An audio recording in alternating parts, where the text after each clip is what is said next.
Good morning friends. இந்த ஆடியோவில் நம்ம இப்போது ஒவ்வொருத்தருக்கும் நடக்கக்கூடிய ஒரு பிரச்சனை. இந்த மொபைல் ஆப் மூலயமா ஒரு கில்லர் ஸ்விட்ச் அப்படின்னு ஒன்று ட்ரேடிங் ஆப்பில் இப்போலாம் வருது. அந்த கில்லர் ஸ்விட்ச் அப்படின்றது என்னது? ஒரு ரிஸ்க் மேனேஜ்மெண்ட் டூலு. அதுக்கு ரியலாக பேர் அதுதான். அதாவது உங்களுடைய எமோஷனை கண்ட்ரோல் பண்ண முடியாத இடத்துல இந்த கில்லர் ஸ்விட்ச் ஆக்டிவேட் பண்ணிக்கலாம் அந்த நாளுக்கு, ஒரு நாள் ஃபுல்லாக. ஓகேங்களா? அந்த ஒரு விஷயத்தை பற்றி தான் இந்த ஆடியோவில் பேச போகிறோம். இது டோட்டலாக கில்லர் ஸ்விட்ச் அப்படின்னு சொல்கிறத விட ரிஸ்க் மேனேஜ்மெண்ட்டு டூல் அப்படின்னு தான் சொல்லணும். ஒரு உதாரணம், இன்றைக்கி ஒரு 5000 லாபம் வந்துடுச்சு. நம்ம இந்த 5000 போதும், இன்றைக்கான ட்ரேடிங்கை லாக் பண்ணிடலாம் அப்படின்ற மாதிரி திங்க் பண்ணி கில்லர் ஸ்விட்சை ஆக்டிவேட் பண்ணிடுறோம். அன்றைக்கி ஃபுல்லாக அதோட ட்ரேட் பண்ண முடியாது. அதே ஒரு 3000 லாஸ் வந்தால் அதே கில்லர் ஸ்விட்சை நம்ம லாக் பண்ணுவோமா, பண்ண மாட்டோமா?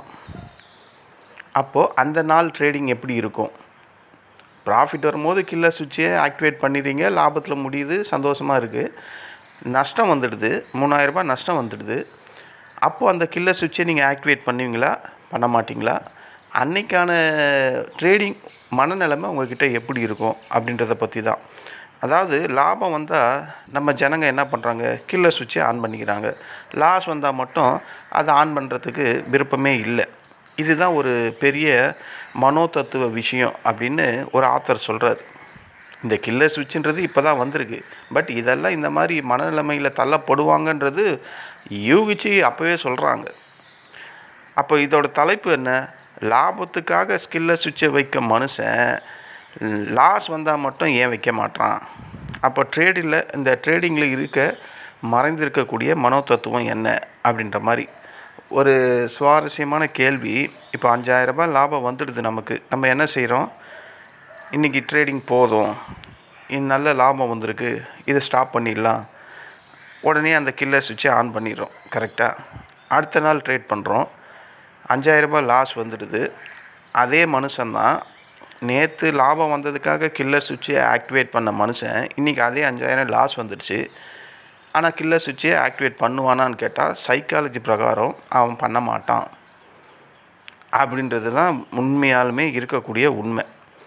அப்போ அந்த மாதிரி நேரத்தில் அவனோட மனசு என்ன தோணுன்னா, இன்னொரு ட்ரேட் பண்ணலாம், திரும்ப எடுக்கலாம். ஏன் இந்த மாதிரி ரெட்ட மனநிலைமை ஒரு மனுஷனுக்கு வருது அப்படின்னா, ஏன்னா லாபத்தை பாதுகாக்க நினைக்கிற மூளை நஷ்டத்தை மட்டும் அது ஏற்றுக்கவே மாட்டுது. நஷ்டம் வந்தால் அதை நிறுத்த நினைக்கவே மாட்டுது. இதுதான் பெரிய பிரச்சனை. அந்த பிரச்சனையை பற்றி தான் நம்ம ஒன் பை ஒன்னாக பார்க்க போகிறோம். மனுஷ மூளையோட முதல் தவறு என்னென்னா, மனுஷ மூளை லாபத்தையும் லாஸையும் ஒரே மாதிரி பார்க்காது அப்படின்றது தான் உண்மை. 5000 சம்பாதிச்சா சந்தோஷம் வரக்கூடிய நம்ம ஜனங்களுக்கு 5000 வரக்கூடிய லாஸால் வரக்கூடிய வலி ரொம்ப பெருசு. இதை மனோதத்துவத்தில் லாஸ் அவர்ஷன் அப்படின்னு சொல்கிறாங்க. அதாவது நஷ்டத்தை, அந்த நாளில் வந்த நஷ்டத்தை நம்ம மூளை ஏற்றுக்கவே விரும்பாது. அதனால தான் இன்னும் ஒரு ட்ரேடு, இன்னும் கொஞ்சம் திரும்பி நம்ம எடுத்துடலாம் அப்படின்ற மாதிரி நம்ம மூளை நம்மளை தள்ளிக்கிட்டே இருக்கும். இதுக்கு பேர் என்ன சொல்கிறாங்கன்னா, இல்லுஸ்ட்ரேட்டிவ் இமேஜ், இல்லுஸ்ட்ரேஷன் விஷன் அப்படின்னு சொல்கிறாங்க. ஒரு ட்ரேடரை நம்ம எடுத்துக்கலாம். ஒரு எக்ஸாம்பிளுக்கு அவர் 2 ரூல் வச்சுருக்காரு. 3000 ப்ராஃபிட் வந்தால் அன்றைக்கான ட்ரேடிங்கை ஸ்டாப் பண்ணிடணும். 3000 லாஸ் வந்தால் அன்றைக்கான அந்த ட்ரேடிங்கை ஸ்டாப் பண்ணணும். இந்த 2 ரூல் வச்சுருக்காரு. ஒரு நாள் காலையில் 10 மணிக்கு 3200 ப்ராஃபிட் பண்ணிடுறாரு. அவரோட டார்கெட்டு 3000, 3200 ப்ராஃபிட் பண்ணிடுறாரு. அப்போது என்ன பண்ணுறாரு? உடனே அந்த ட்ரேடிங்கை கில்லர் ஸ்விட்சை ஆக்டிவேட் பண்ணிடுறாரு. ஏன்னா அவர் சம்பாதிச்ச பணத்தை இதுக்கு மேலே நம்ம ட்ரேட் பண்ணால் இழந்துருவோம், நம்ம எமோஷனை கண்ட்ரோல் பண்ண முடியாது, அதனால் நம்ம கில்லர் ஸ்விட்சை ஆக்டிவேட் பண்ணிடுறாரு. அதே மனுஷன், அதே ட்ரேடர் அடுத்த நாள் ட்ரேட் பண்ணுறாரு. காலங்கத்தாலேயே ஒரு 9:15 மார்க்கெட் ஓப்பன் ஆகும்போது 10 மணிக்குள்ளேயே ஒரு 3000 லாஸ் வந்துடுது. அப்போ அவர் என்ன அங்கே செய்வார் அப்படின்னு கேட்டால், அப்போது 10 மணி 9:15 10 முக்கால் ஹவர் தான் இருக்குது, மார்க்கெட் 3:30 தான் க்ளோஸ் ஆக போகுது. அப்போ அவர் மனசில் என்ன தோணுன்னா, இன்னும் டைம் இருக்குது, இன்னும் மார்க்கெட்டு ட்ரேட் ஆகிறதுக்கான டைம்கள் ரொம்ப இருக்குது, நம்ம ஒரு நல்ல செட்டப் வந்தால் இப்போ இழந்த இந்த 3000 நம்ம கண்டிப்பாக ரெக்கவரி பண்ணிடலாம் அப்படின்ற மாதிரி இருப்பார். அப்போது அந்த அந்த செட்டப், அதாவது அந்த மெக்கானிசத்தை மீறி, அந்த ரூலையும் மீறி அவர் உள்ளே போகிறாரு. அப்போ அந்த ரூலை மீறும் போது என்ன ஆகும்னா, மனசு அதிகப்படியாக எமோஷனில் தான் ட்ரேட் பண்ண சொல்லும். ஏன்னா ஒரு ரூலுன்னு ஒன்று வச்சுருக்க, அதை நீ பிரேக் பண்ணிவிட்டு உள்ளே போகிறன்னா அந்த இடத்துல ஒழுக்கம் அப்படின்றது அங்கே போயிடுது. அப்போது அந்த இடத்துல என்ன வருதுன்னா எமோஷன், ஆசைன்னு கூட சொல்லலாம். ஏன் 3000 லாஸ் வந்துருச்சு, ஒழுங்காக க்ளோஸ் பண்ணிவிட்டு அடுத்த நாள் பார்க்கலான்ற அந்த எண்ணம் வராமல், மார்க்கெட் ட்ரேட் ஆகிறதுக்கு இன்னும் டைம் இருக்குது, மணி 10 தானே ஆகுது, இன்னும் 11, 12, 1, 2, 3, 5.5 மணி நேரம் இருக்கு, அதுக்குள்ளே இந்த 3000 என்னால் திருப்பி பெற முடியும் அப்படின்ற மாதிரி ஒரு கான்ஃபிடென்ஸ், அதுக்கு பேர் ஓவர் கான்ஃபிடென்ஸ். ஓகேங்களா? அது வந்துடும். அது வந்தவொடனே என்ன ஆகும், 10லேருந்து ஒரு 12 மணிக்குள்ளே இன்னொரு ட்ரேடு, அந்த 3000 லாஸ் 5000 மாறிடும். அப்போவும் நம்ம மனசு கேட்குறீங்களா? அப்போவாது அந்த கில்லர் சுவிட்சை ஆக்டிவேட் பண்ணணும்னு தோணுன்னு நினைக்கிறீங்களா? தோணாது. இன்னும் 4 மணி நேரம் இருக்கே, இன்னும் 2 மணி நேரம் இருக்கே, அதுக்குள்ளே ஒரு 2000 ரெக்கவரி பண்ணிடலாம் 5000 அப்படின்ற மாதிரி தோணும். அதாவது 3000 இருக்கும் போது 3000 ரெக்கவரி பண்ணணும்னு தோன்ற மனசுக்கு அது 5000 லாஸ் வந்தவொடனே அட்லீஸ்ட் ஒரு 2000 ரெக்கவரி பண்ணலாம் அப்படின்ற மாதிரி தோணும். இதில் எவ்வளோ பெரிய தவறு இருக்குது பார்த்தீங்களா? ஏற்கனவே 3000 தான் இருந்தது, அது அப்போவே விட்டுருந்தால் அதோடு போயிருக்கும். மறுபடியும் ஒரு ட்ரேட் எடுத்து 2000 எக்ஸ்ட்ரா வந்தவொடனே மறுபடியும் மனசு என்ன தோணும், ஒரு 2000 ரெக்கவரி பண்ணலாம். அப்போ பழையபடி அதே 3000 தான் நம்ம மனசு நாடுது, பழைய லாஸே இருந்தால் கூட பரவாயில்லன்னு. இதுதான் அங்கே இருக்கக்கூடிய ஒரு பிரச்சனை. சரி, மதியானம் வந்துடுச்சு, 1 மணிக்கு மேலே ஆயிடுச்சு, 3வது ட்ரேடும் எடுக்கிறாரு. 3வது ட்ரேட் எடுத்து அதில் ஒரு 3000 லாஸ் பண்ணுறாரு. ஸோ ஒரு நாளைக்கு 3000 லாஸில் போய் 3000 5000 ஆச்சு, 5000 8000 ஆச்சு. அப்போது அந்த கில்லர் மெக்கானிசம் அப்படின்னு சொல்லக்கூடியது அவர் மனசில் வரவே இல்லை, மூளைக்கு தோணவே இல்லை. ஏன்னா மூளையோட பிஹேவியர் எப்படின்னா, ஒன்று எதை நீ அதிகமாக சந்தோஷப்படுறியோ அதை நினச்சி சந்தோஷப்படவே படாது. நீ எதை ஒன்று இழந்துட்டு ரொம்ப துக்கமாக இருக்கியோ அந்த துக்க நிகழ்ச்சியே தான் உன் மனசில் வந்து உன்னை தள்ளிக்கிட்டே இருக்கும். ஒரு கோபம் ஏன் மனுஷனுக்கு வருது? அந்த கோபம் இருக்க வரையும் அவன் என்ன கண்டபடி பேசுகிறான், மனுஷன். ஓகேங்களா? ஏன் அந்த மாதிரி பேசுகிறான்? அதுவே அடுத்த நாள் கழித்து பார்க்கும்போது ஏன் அவங்ககிட்ட அந்த அந்த அந்த பிஹேவியர் இல்லை, நார்மல் ஆயிடுறான். அதே பிஹேவியர் தான் இங்கேயும் இருக்குது. ஓகேங்களா? ஒரு லாஸ் வரும்போது ஒரு ரூல்ஸு, அந்த கில்லர் மெக்கானிசம் மொபைல் ஆப்பில் இருக்குது, அதை போடணும்னா போட்டுடணும். இல்லை நமக்கு இன்னும் டைம் இருக்குது, 3000 தானே ஆயிருக்கு, இது ஈஸியாக ரெக்கவரி பண்ணிடலாம் அப்படின்ற மாதிரி நீங்கள் டிலே பண்ணிங்கன்னா அது லாஸஸ் அதிகமாக தான் ஆகும் ஃப்ரெண்ட்ஸ். நீங்கள் என்ன தான் கில்லர் சுவிட்சு போடுங்க, இல்லை உங்கள் தனி மனித ஒழுக்கத்தை மீறி இந்த மாதிரி மிஷின் மெக்கானிசத்தை நோக்கி போனால் கூட கடைசியில் நம்மளோட அந்த தனி மனித ஒழுக்கம் தான் உள்ளே வந்து நிற்கும். ஏன்னா அதை நீ மெக்கானிசம்ன்றது நீயா ஆன் பண்ணால் மட்டும்தான் அது வேலை செய்யும். உனக்கு அந்த எண்ணமே வராத போது அந்த மெக்கானிசம் இருந்து அங்கே வேஸ்ட்டு தான். ஓகேங்களா? கில்லர் சுவிட்சு என்ன, ஏன் ஒரு லாஸ் வந்தால் நம்மெல்லாம் அதை புறக்கணிக்கிறோம் அப்படின்னா 3 காரணம்தான். இல்லூஷன் ஆஃப் கண்ட்ரோல் அப்படின்னு சொல்லுவாங்க. நம்பிக்கை ஒரு விதமான மாயை அப்படின்ற மாதிரி. அதாவது இந்த மார்க்கெட் நான் புரிஞ்சுக்கிட்டேன், இன்னொரு ட்ரேடு மட்டும் போதும் அப்படின்ற மாதிரி ஒரு நினைப்பு அவங்களுக்கு, ட்ரேடர்ஸ்க்கு. ஆனால் உண்மையில் நம்மளால் மார்க்கெட்டெல்லாம் கட்டுப்படுத்தவே முடியாது. இந்த இடத்துல கட்டுப்படுத்துறதுன்னா அந்த லாஸஸை ரெக்கவரி பண்ணுறது ரொம்ப கஷ்டம்னு சொல்ல வரேன். ஓகேங்களா? 2வது, நஷ்டத்தை அக்செப்ட் பண்ணிக்கூட மனசு இன்னும் கூட வரமாட்டுது ஜனங்களுக்கு. ஒரு ரூல்ஸ் வச்சுருக்கீங்க, அந்த ரூல்ஸை பிரேக் பண்ணி லாஸ் வருது, சரி அதை அக்செப்ட் பண்ணிப்போம் அப்படின்ற மாதிரி மனசு வரமாட்டுது. மறுபடியும் போய் எடுத்து அதை இன்னும் அதிகப்படியான லாஸஸ் பண்ணக்கூடிய மனநிலைமை தான் இப்போ அதிகமாக இருக்குது. இந்த லாஸை இன்றைக்கான லாஸ் அது பர்மனெண்ட் அப்படின்னு நினப்பு வந்தால் அந்த கில்லர் சுவிட்சை ஆக்டிவேட் பண்ணுவாங்க. இது தற்காலிகம்தான், நமக்கான டைம் இன்னும் ரொம்ப நேரம் இருக்குது அப்படின்னும் போது அந்த கில்லர் சுவிட்சை அவங்க ஆக்டிவேட் பண்ண மாட்டுறாங்க. இது அந்த மெக்கானிசத்து மேலே தப்பா இல்லை நம்ம மனுஷ மூளை மேலே தப்பா அப்படின்றத நீங்கள் தான் புரிஞ்சுக்கணும். 2வது, பழி வாங்குகிற ட்ரேடிங், ரிவெஞ்ச் ட்ரேடிங். மார்க்கெட்டை பழி வாங்க நம்ம முயற்சி பண்ணுறோம், இதுதான் உண்மை. ஏன்னா லாஸ் வரும்போது அதை அக்செப்ட் பண்ணிட்டு போக வேண்டியது தான். அப்போ அடுத்தது ஏன் போகிற? அப்போ மார்க்கெட்டில் நீ இழந்ததை மீட் எடுக்கணும் தானே வர. அப்போ அது பழி வாங்குகிற எண்ணம் தான். சரி, அதுலேயாவது ஒரு டிசிப்ளின் வச்சுருக்கிய இருந்தால் அதுவும் கிடையாது. அப்போது இந்த மாதிரி மார்க்கெட்டில் ரிவெஞ்ச் ட்ரேட் பண்ணுறவங்க தான் டெய்லியும் பெரிய லெவலில் லாஸஸ் பண்ணிக்கிட்டே இருக்காங்க. நானே இதை ஒவ்வொரு வீடியோலையும் ஆடியோலையும் சொல்லிக்கிட்டு தான் இருக்கேன். ஆனால் ஒவ்வொரு நாளும் வரக்கூடிய வாட்ஸ்அப்பில் பேசக்கூடியவங்க எல்லாம் இந்த ஒன்றை தான் சொல்லிக்கிட்டே இருக்கிறாங்க. சில பேர் இந்த கில்லர் சுவிட்சை பற்றி இப்போ ரீசெண்டாக பேச ஆரம்பிக்கிறாங்க.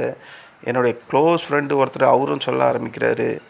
இதுக்கு முன்னாடி ஒரு 4-5 பேர் கில்லர் சுவிட்சை பற்றி சொல்லியிருந்தாங்க. நான் அவங்கக்கிட்ட சொன்னதெல்லாம் ஒன்று தான். ஏங்க, உங்களை மீறி என்னங்க கில்லர் சுவிட்ச் பண்ணுற போது?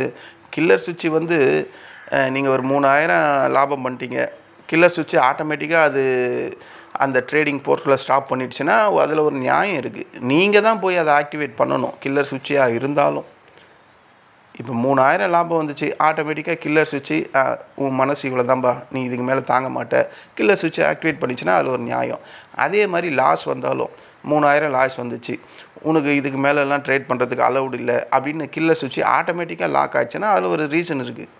இந்த 2 மனநிலைமையும் கில்லர் சுவிட்சு அப்படின்றத நீங்கள் போய் ஆப்ரேட் பண்ணால் மட்டும்தான் நடக்க போகுது. எல்லாமே உங்கள் கையில் தான் இருக்குது. ஓகேங்களா?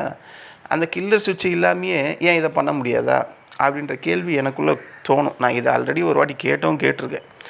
ஓகேங்களா? அதாவது நீண்ட காலத்தில் என்ன மாதிரி மாற்றம் வரும் அப்படின்ற மாதிரி நம்ம இதில் பார்க்கலாம். இந்த கில்லர் சுவிட்சில் முதல் நிலை என்ன மாதிரினா, விதிமுறைகள், ரூல்ஸ்ன்னு நீங்கள் ஒன்று வச்சுருப்பீங்க. அதில் அந்த ரூல்ஸ் மேலே உங்களுக்கு நம்பிக்கை குறையும்.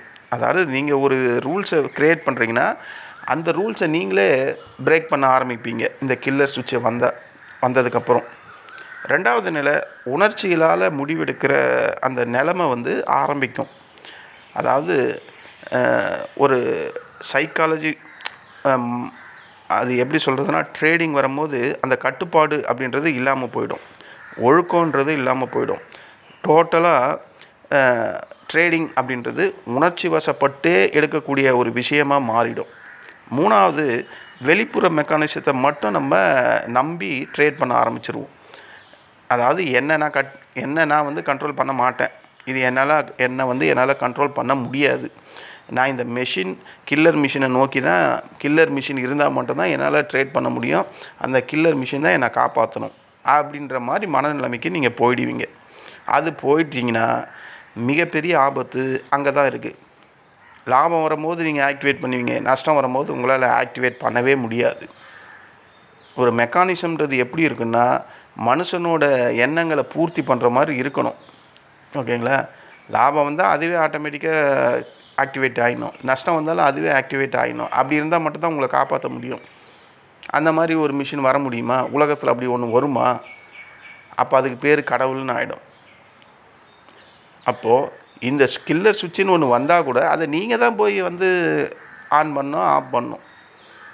அதுக்கு அந்த கில்லர் சுவிட்ச் இல்லாமையே உங்களை நீங்களே கண்ட்ரோல் பண்ணிக்கிட்டால் தொல்லை இல்லை பாருங்கள். அப்போது இந்த கில்லர் சுவிட்சையே நம்பியே நம்ம ட்ரேட் பண்ணுற மாதிரி வந்துடும். இது இப்போ ஆரம்ப காலத்தில் இப்படி இருக்குது. இன்னும் போக போக போக இந்த கில்லர் சுவிட்சையை பேஸ் பண்ணி ட்ரேட் பண்ணக்கூடிய மனநிலைமை தான் பல ஜனங்களுக்கு வந்துடும். அது ப்ராஃபிட் வந்தால் ஆக்டிவேட் பண்ணுற மாதிரியும், லாஸ் வந்தால் அதை பற்றி நினைக்கக்கூடிய எண்ணமே வராத மாதிரியும் மாறக்கூடிய வாய்ப்புகள் அதிகம் மார்க்கெட்டில். ஏன்னா இது டோட்டலாக மார்க்கெட்டுன்றது எமோஷனை பேஸ் பண்ணி இயங்கக்கூடிய ஒரு விஷயம். இன்னும் இதை ரொம்ப ஆழமாக சொல்லணும்னா, காலப்போக்கில் என்ன மாதிரியான பிரச்சனையெல்லாம் வரும் அப்படின்ற மாதிரி எனக்கு தோணுது அப்படின்னா, நீங்கள் ஒரு டிசிஷன் எடுக்கிறதுல ஒரு ஸ்கில் இல்லாமல் போயிடும், முடிவெடுக்கும் திறன் வந்து உங்கள்கிட்ட கம்மியாகிடும், பொறுமை கண்டிப்பாக போயிடும், எல்லாமே உடனடி பண தேவை அப்படின்ற மாதிரி பழக்கம் வந்துடும், பதட்டம் கண்டிப்பாக ஹெவியாக அதிகரிக்கும், தூக்க பிரச்சனை வர்றதுக்கு வாய்ப்பு இருக்குது, தன்னம்பிக்கை உங்கள்கிட்டேருந்து கொஞ்சம் கொஞ்சமாக இழக்கிறதுக்கான வாய்ப்புகள் இருக்குது, எப்போதும் மார்க்கெட்டை பற்றியே யோசிக்கிற நிலைமைக்கு நீங்கள் போகிற மாதிரி இருக்குது. இந்த கில்லர் சுவிட்ச் எல்லாம் வந்தால் அதையே பழக்கம் பண்ணால் மெல்ல மெல்ல வாழ்க்கையை ப்ராஃபிட் அண்ட் லாஸ் அப்படின்ற கணக்காக மாறக்கூடிய ஆரம்பம் ஆகும் அப்படின்ற மாதிரி எனக்கு தோணுது. ஒரு முக்கியமான ஒரு உண்மைன்னா, கில்லர் சுவிட்ச் அப்படின்றது ஒரு தொழில்நுட்ப கருவி தான். ஓகேங்களா?